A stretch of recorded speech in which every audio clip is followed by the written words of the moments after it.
And so it begins.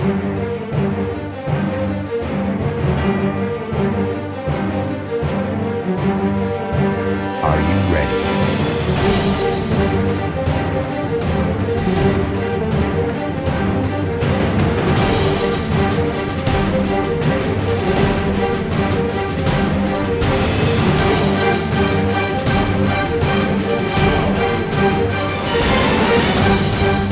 Humans versus carnivores.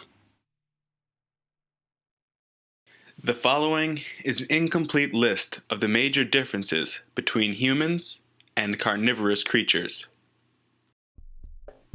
Walking. We have 2 hands and 2 feet, and we walk erect. All of the carnivores have 4 feet and perform their locomotion using all 4s. Tails. Carnivores have tails. Humans do not. Tongues. Only the truly carnivorous animals have rasping, rough tongues. All other creatures have smooth tongues. Claws. A lion's claws are like razors. Our lack of claws makes ripping skin or tough flesh extremely difficult. We possess much weaker, flat fingernails instead. Opposable thumbs. Our opposable thumbs make us extremely well equipped to collect a meal of fruit in a matter of a few seconds. Most people find the process effortless. All we have to do is pick it. The claws of carnivores allow them to catch their prey in a matter of seconds as well. We could no more catch and rip the skin or tough flesh of a deer or antelope than a lion could pick mangoes or bananas. Births. Humans usually have children one at a time. Carnivores typically give birth to litters. Colon formation. Our convoluted colons are quite different in design from the smooth colons of carnivorous animals.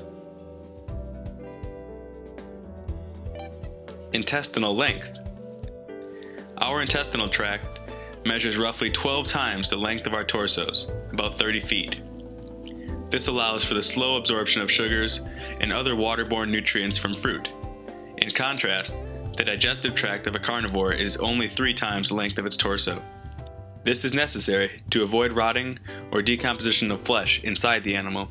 The carnivore depends upon highly acidic secretions to facilitate rapid digestion and absorption in its very short tube.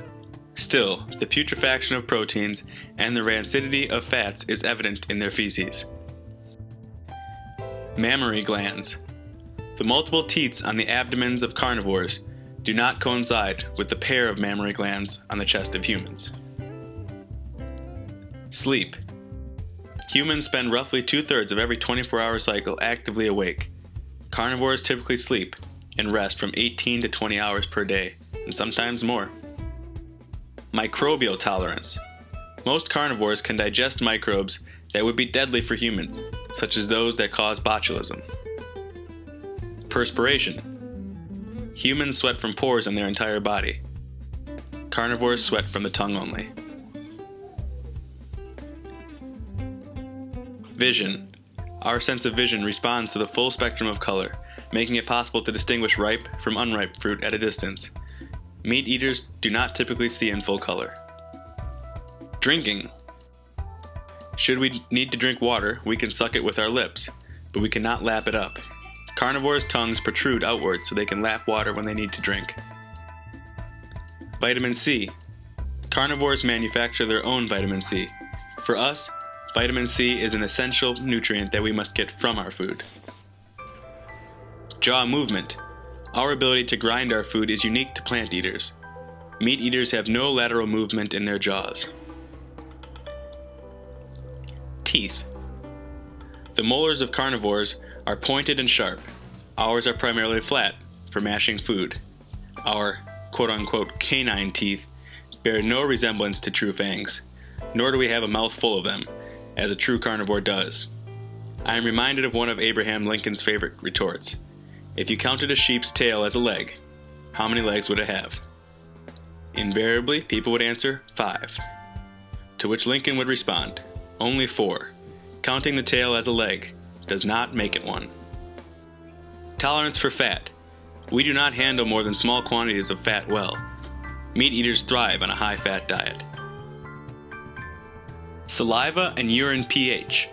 All of the plant-eating creatures, including healthy humans, maintain alkaline saliva and urine most of the time. The saliva and urine of meat-eating animals, however, is highly acidic. Stomach acid pH.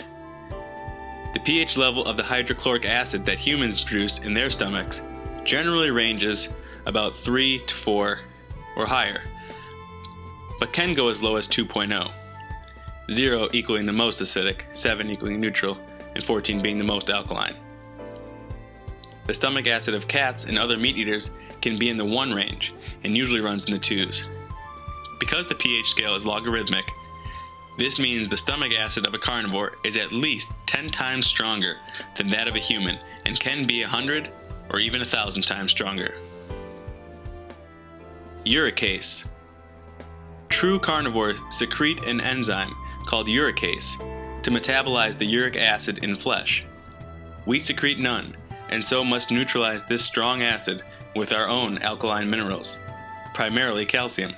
The resulting calcium urate crystals are one of the many pathogens of meat eating, in this case giving rise to or contributing to gout, arthritis, rheumatism, and bursitis.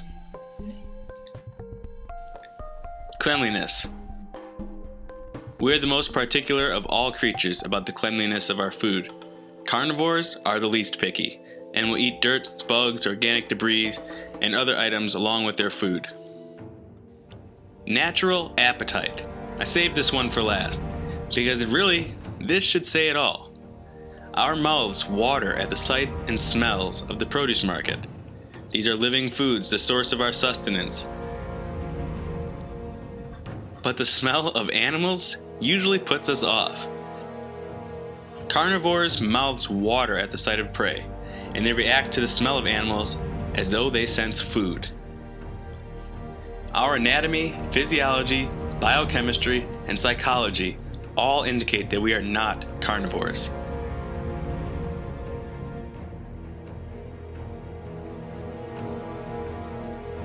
To say that carnivores eat carnage or flesh does not accurately portray such creatures.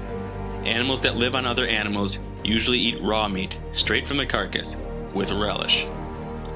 Carnivores consume most of the animals, not merely the flesh, eating the muscle meat as well as the organs, and lapping up the warm, fresh blood and other bodily fluids with gusto. They delight in the guts and their partially digested contents. They even crush, split, and eat the smaller bones, and their marrow and gristle. Most of us love animals as fellow creatures on earth. We do not salivate at the idea of crushing the life out of a rabbit with our bare hands and teeth, and the thought of eating one in a freshly killed state is repulsive. Oh, I hope this isn't full of maggots or anything. We certainly do not enjoy chewing on bones, It's so squidgy. gristle, entrails, chunks of raw fat and flesh, and the hair and vermin that inevitably accompany them.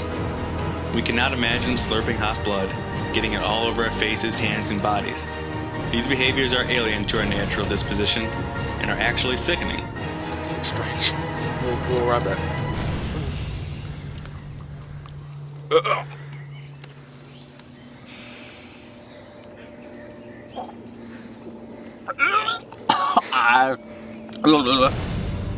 So if you look at your pet cat and aren't too enticed, that's alright.